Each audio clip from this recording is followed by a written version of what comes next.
ऋषि मुनियों की पावन धरती, देश धर्म का नाता है। कहते सारे लोग यही हैं, गो हमारी माता है। जाग उठो ओ भारतवासी, जाग उठो ओ भारतवासी, गो पर छुरियां चलती हैं। बंद करो गो माँ की हत्या, सारी जनता कहती है। बंद करो गो माँ की हत्या, सारी जनता कहती है।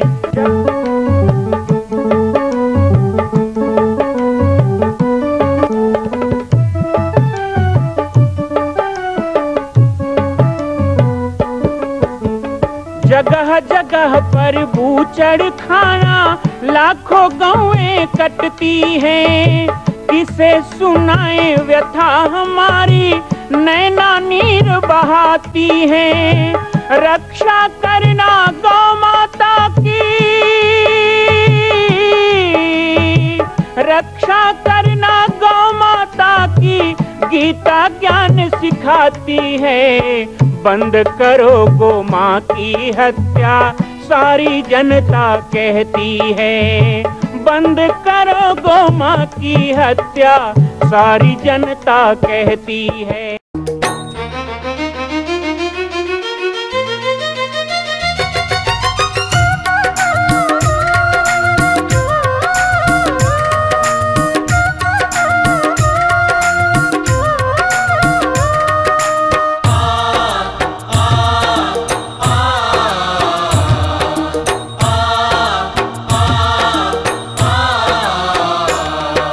छत्तीसगढ़ के पावन धरती है पाटेश्वर धाम। छत्तीसगढ़ के पावन धरती है पाटेश्वर धाम। पंचमुखी हनुमान बिराजे, जय जय सीताराम। सिया राम जय जय राम, सिया राम जय जय।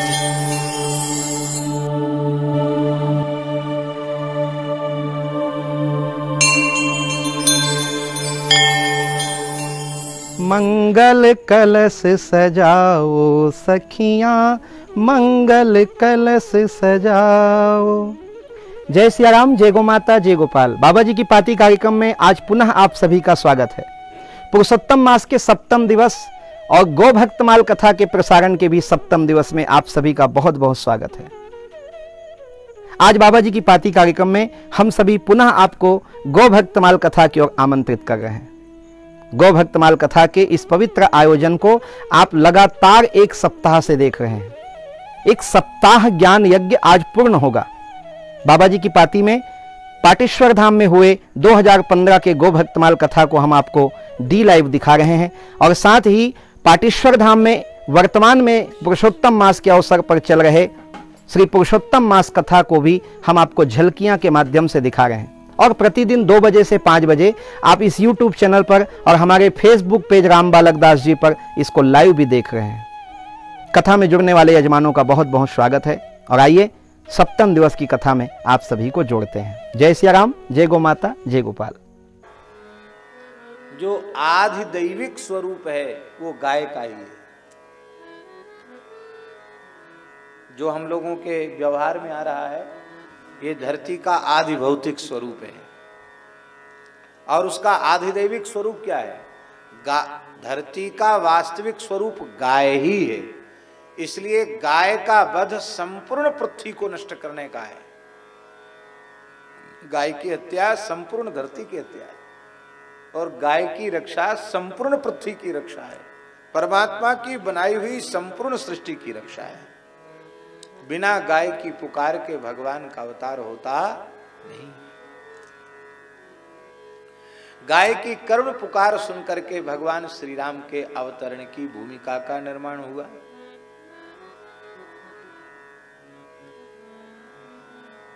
पिता माता बनने का सौभाग्य किसे प्राप्त हुआ? श्री दशरथ और श्री कौशल्या को। इन दशरथ कौशल्या ने पूर्व जन्म में मनु शत्रुपा के रूप में तपस्या कहाँ की? नैमिषारण्य में। नैमिषारण्य में भी तपस्या कहाँ की? पहुंचे जाए धेनुमति तीरा। धेनुमती, धेनुमती माने गोमती। गोमती नदी का प्राकट्य भी गाय से ही है, इसलिए नदियों में गोमती गो स्वरूपा ही मानी गई। महाभारत में तो एक प्रकरण है, उस प्रकरण का नाम है गोमती विद्या। इस गोभक्तमाल की कथा में हम गोमती विद्या की भी चर्चा करें। तो श्री राम जी के अवतार के लिए जो तप किया गया वह भी नैमिषारण्य में गोमती के तट पर किया गया। और ते दशरथ कौशल्या रूपा कौशलपुरी प्रगट नर भूपा, वे ही दशरथ और कौशल्या के रूप में प्रकट हुए। बहुत लंबे समय तक पुत्र की प्राप्ति जब नहीं हुई,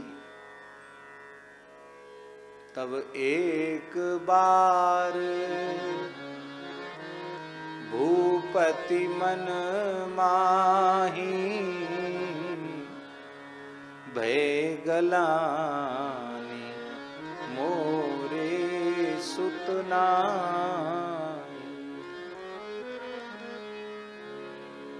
ग्लानि हुई, तब अपने गुरुदेव श्री वशिष्ठ जी के चरणों में जाकर उन्होंने अपनी अंतर्वेदना को निवेदित किया। दो बातें हैं। एक बात तो ये है कि अपने पूज्य सत्पुरुषों के निकट, संतों के, महापुरुषों के, गुरुजनों के निकट पहुंच करके संसार की बातें करके, लोक व्यवहार की चर्चा करके, लौकिक मनोरथों की पूर्ति की चर्चा करके न तो अपने जीवन को नष्ट करना चाहिए, ना ही उन पूज्य संतों के साधना में विक्षेप करना चाहिए।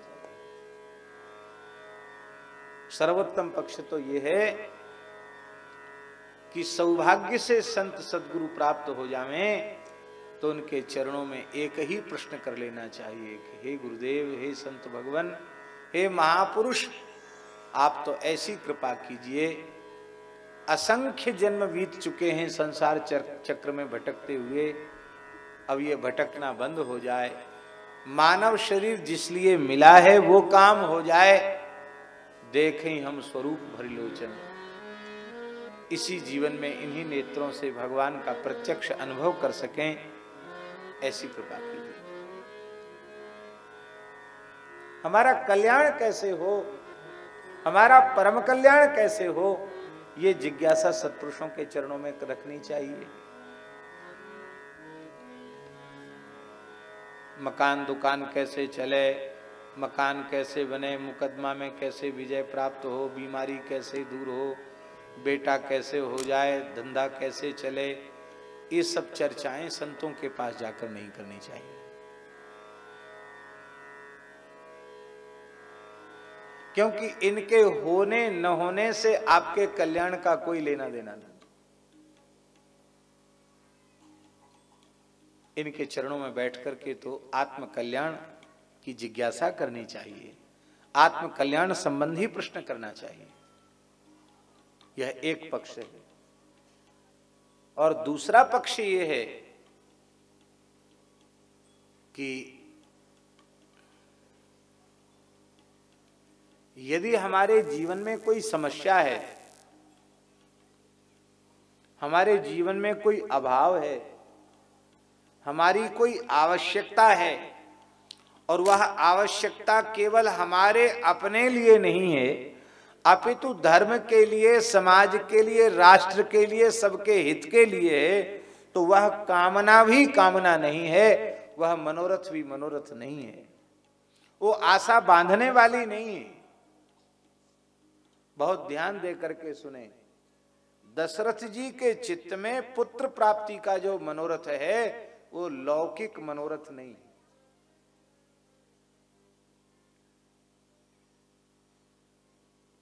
दशरथ जी कोई सामान्य पुरुष नहीं है।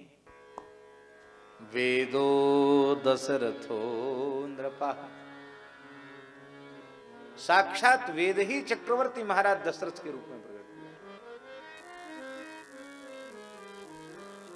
वेद की 3 शक्तियां हैं, ज्ञान, कर्म और उपासना। ज्ञान शक्ति श्री राम जननी कौशल्याम्बा, कर्म शक्ति, क्रिया शक्ति साक्षात प्रेम मूर्ति श्री भरतलाल जी की जननी मध्यमाम्बा श्री कैकेयी जी, और साक्षात जो उपासना है, भक्ति है, वो भक्ति शक्ति, उपासनात्मिका शक्ति, वो श्री सुमित्रा जी, जिन्होंने 2 उपासकों को प्रकट किया। एक भगवान के अनन्य उपासक हैं और एक परम भागवत, परम भगवदीय श्री भरत जी के अनन्य उपासक हैं। माने उपासना 2 ही है, भजिवे को 2 ही सुघर कह हरि दास। तो हरि की उपासना करते हैं लखनलाल जी और हरिदास की उपासना करते हैं शत्रुघ्न कुमार जी।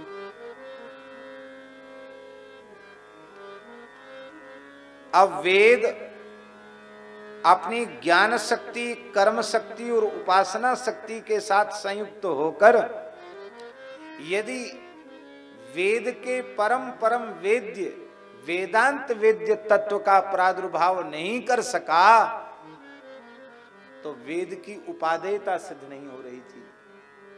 इसलिए वेद रूप राजर्षि दशरथ ने गुरु का आश्रय लिया, और वो आवश्यक इसलिए है। राम जी के प्रादुर्भाव से ही गाय की रक्षा होगी, राम जी के प्रादुर्भाव से ही ब्राह्मणों की रक्षा होगी, राम जी के प्रादुर्भाव से ही ऋषियों की संस्कृति की रक्षा होगी, राम जी के प्रादुर्भाव से ही रावणादि जैसे जो दस्यु हैं उनके आतंक से यह धरती मुक्त होगी। राम जी के ही प्रादुर्भाव से इस धरती पर धर्म राज्य की स्थापना होगी, प्रजा पालन का आदर्श प्रकट होगा, वैदिक सदाचार की स्थापना होगी। इसलिए दशरथ जी का मनोरथ सामान्य मनोरथ नहीं है, इसलिए इसे सामान्य कहकर इसकी निंदा नहीं की जानी चाहिए, इसकी उपेक्षा नहीं की जानी चाहिए। ये दशरथ जी का मनोरथ समग्र सृष्टि के, संपूर्ण पृथ्वी के परम कल्याण का मनोरथ है। तो हमारे मन में ऐसा कोई संकल्प हो जिससे केवल हमारा हित नहीं, संपूर्ण जगत का हित जुड़ा हुआ हो, तो उस संकल्प को अपने से बड़ों के सामने निवेदित कर देना चाहिए, उसमें कोई दोष नहीं है। चक्रवर्ती महाराज ने खुलकर अपने गुरुदेव श्री वशिष्ठ जी के चरणों में निवेदन किया, निज दुख सुख सब गुरु ही सुनायो, निज दुख सुख सब गुरु ही सुनायो। अपना दुख भी सुना दिया और अपना सुख भी सुना दिया, सब कुछ सुना दिया, अपने हृदय को खोल करके रख दिया। प्रभु, आप जैसे समर्थ सद्गुरु के चरणों की सन्निधि प्राप्त करने के बाद भी इस चक्रवर्ती दशरथ के सामने एक संकट है कि एक भी कोई प्रजापालक वारिस अब सूर्यवंश को प्राप्त नहीं।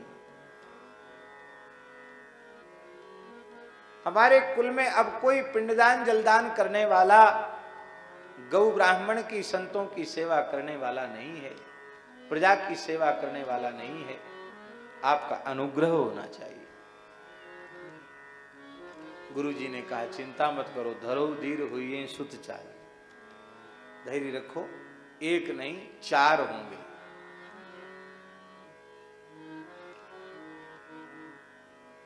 संत सदगुरु द्रवित हो जाएं तो थोड़ा देना तो इनको आता ही नहीं, ये कम नहीं देते। हमारे वृंदावन की एक घटना है। हमारे खाकचौक परंपरा के मूल पुरुष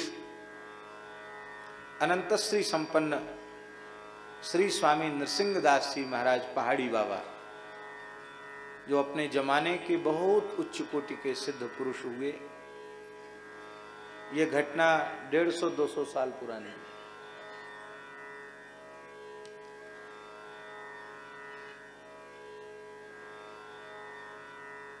वृंदावन में विराज करके वे तप करते थे। 150 वर्ष की आयु तक वे विराजमान थे और इसके बाद कार्तिक पूर्णिमा को उन्होंने जीवित समाधि ग्रहण की। कार्तिक पूर्णिमा को ही उनका जन्म हुआ और कार्तिक पूर्णिमा को ही जीवित समाधि उन्होंने ग्रहण की। आज भी इस स्थान में समाधि बनी। बाबा बड़े गोभक्त थे। जीवन भर दुग्ध पान करके ही आपने भजन किया और कोई आहार ग्रहण नहीं किया। तो बाबा के चरणों में एक ब्रजवासी ब्राह्मण देवता आए, जो उस जमाने में बड़े जमींदार थे, दाऊ जी के थे, बलदेव जी के। बोले महाराज हमको शिष्य बना लीजिए। बाबा उनकी सेवा से प्रसन्न हो गए। बोले बच्चा तेरे मन में कोई कामना तो नहीं है? बोले महाराज पहले तो कामना थी कि एक पुत्र हो जाए, लेकिन अब तो हमारा बुढ़ापा आ गया। अपने भाई को सब संभला के आया हूँ, भजन करने की इच्छा से आया हूँ। ये इच्छा बहुत दिन तक रही कि कोई एक बेटा तो हो जाए कम से कम। बोले देख अभी तेरे भीतर की कामना का नाश नहीं हुआ पूरी तरह, और मेरे शिष्य का पुनर्जन्म हो ये मैं सहन नहीं कर सकता। अब कामना रहेगी तो फिर जन्म लेना पड़ेगा। इसलिए जाओ अपनी कामना की पूर्ति करके आओ, अपने घर चले जाओ। एक पुत्र होगा तुम्हारे, पुत्र हो जाए, कामना समाप्त हो जाए, फिर आ जाना, तब चेला बनाऊंगा, ऐसे नहीं बनाऊंगा। बोले महाराज अब तो कोई आयु है ही नहीं पुत्र की, किंतु आप कह रहे हो तो ठीक है। हम भी आपके चरणों में निवेदन कर रहे हैं कि यदि पुत्र होगा तो मैं आपके चरणों में ही भेंट कर दूंगा। मुझे संसार नहीं बढ़ाना। बाबा बोले देखा जाएगा। ये आज्ञा लेकर घर लौट गए। ठीक 1 वर्ष के बाद बालक का जन्म हुआ। 1.5 महीने के बालक को लेकर के उन्होंने बाबा के धूना पर उनके चरणों में रख दिया। लो महाराज। बहुत प्रसन्न हुए। बोले एक तो बुढ़ापे की संतान और एकमात्र संतान कोई पिता नहीं दे सकता संत को, पर तुम वचन के पक्के हो तो हम बहुत प्रसन्न हैं। जाओ अभी घर फिर लौट जाओ। 3 पुत्र और होंगे, 4 होंगे तेरे। एक तो ये हो गया, नहीं एक ये हो गया, इसके बाद 4 और होंगे। जाओ इसको ले जाओ। जब ये थोड़ा समझदार हो जाए तो हमारे पास भेज दो। अब ये तुम्हारा नहीं है, ये हमारा ही है। बोले ठीक। बोले महाराज लोक में हमारी हंसी होगी, बुढ़ापा आ गया, लगातार बच्चे पैदा हो रहे। बोले चल भाग, जल्दी जाए यहां से। तो श्री पहाड़ी बाबा श्री लक्ष्मण दास जी महाराज 5 भाई थे, सबसे बड़े वो थे। 7 साल के जब वे हुए तो उनके पिताजी बोले अब ये सावधान है, अब आपके चरणों में समर्पित है, अमानत है, आपकी धरोहर है। 7 वर्ष की आयु में ही उनका विधिवत यज्ञोपवीत करा के बाबा ने उन्हें विरक्त दीक्षा प्रदान की और वे महान सिद्ध संत हुए, लक्ष्मण दास जी महाराज हुए। ये घटना हम इसलिए सुना रहे हैं कि ज्योतिषियों ने और चिकित्सकों ने कह दिया कि तुम्हारे तो बेटा हो ही नहीं सकता, उम्र चली गई, तुम्हारे योग ही नहीं है। उनको बुढ़ापे में सिद्ध संत बाबा श्री नृसिंहदास जी पहाड़ी बाबा ने 1 संतान नहीं 5-5 संतान दे दी। इसी को कहते हैं जो न करे लकीर सो करे फकीर। जो लकीर नहीं कर सकती वो संत कर सकते हैं। तो भैया इस युग के एक महान संत में इतनी सामर्थ्य हो सकती है तो वशिष्ठ जी कोई सामान्य महापुरुष हैं? सो गुसाई जेहि विधि गति छे की, सो गुसाई जेहि विधि गति छे की, सके कोटारी टेक जो टेकी, सके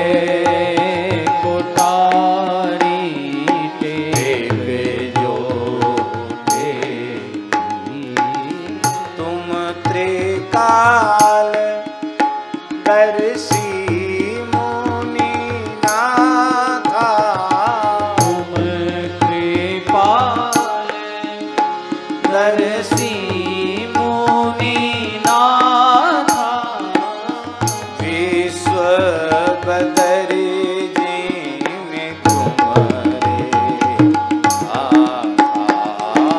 विश्व बदरी।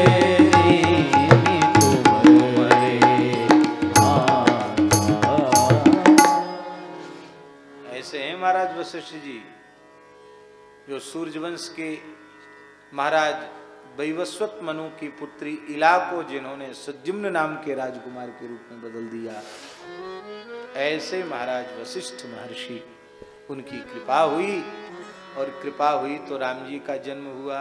किससे हुआ जन्म? खीर से हुआ कि नहीं? और खीर बिना गौ माता की कृपा के बन सकती है क्या? तो राम जी का प्रादुर्भाव भी गौ माता की पुकार से हुआ, गौ माता की प्रार्थना से हुआ और गौ माता की खीर से हुआ। किस लिए हुआ? विप्रधेनु सुर संतहित लीन मनुज अवतार, निज इच्छा निर्मित तन माया गुण गोपाल।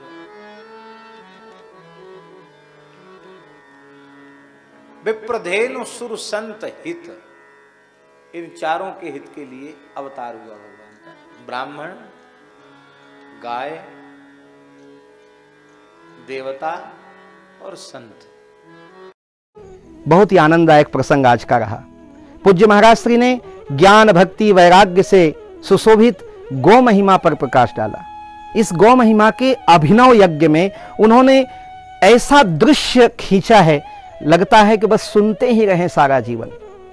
जब ऐसी कोई कथा सुनने को मिलती है तो वह बात गोस्वामी तुलसीदास की चरितार्थ होती है कि संसार में सबसे दुर्लभ संत समागम हरि कथा तुलसी दुर्लभ दोई। लगता है जीवन धन्य हो गया। सप्तम दिवस की कथा भी बहुत अद्भुत रही। इंतजार रहेगा कल अष्टम दिवस की कथा का। मैं आप सभी को चाहूंगा कि आप सब इसी तरह रोज जुड़ें, अपना स्नेह बनाएं और पुरुषोत्तम मास की कथा में भी आप यजमान बनकर पुण्य कमाएं। जय सिया राम, जय गो माता, जय गोपाल।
मां कौशल्या की पावन जन्मभूमि छत्तीसगढ़ प्रांत में बालोद जिला में स्थित है श्री सर्वसिद्ध शक्तिपीठ जामड़ी पाटेश्वर धाम, परम पूज्य सद्गुरुदेव राजयोगी बाबा जी की तपस्थली श्री पाटेश्वर धाम और विश्व के अद्वितीय मां कौशल्या जन्मभूमि मंदिर निर्माण का दर्शन करने और इसी प्रकार समसामयिक विषयों पर अपना ज्ञान वर्धन करने के लिए और 10,000 गायों के लिए बनने वाले श्री हनुमान नंदीशाला गो अभ्यारण्य का समाचार प्राप्त करने के लिए आप सभी देखते रहें YouTube चैनल पर राम बालक दास, और हमारे चैनल को आप सभी सब्सक्राइब करें, घंटी का बटन दबाएं ताकि आप सूचनाओं से जुड़े रह सकें। जय श्री राम, जय गौ माता, जय गोपाल।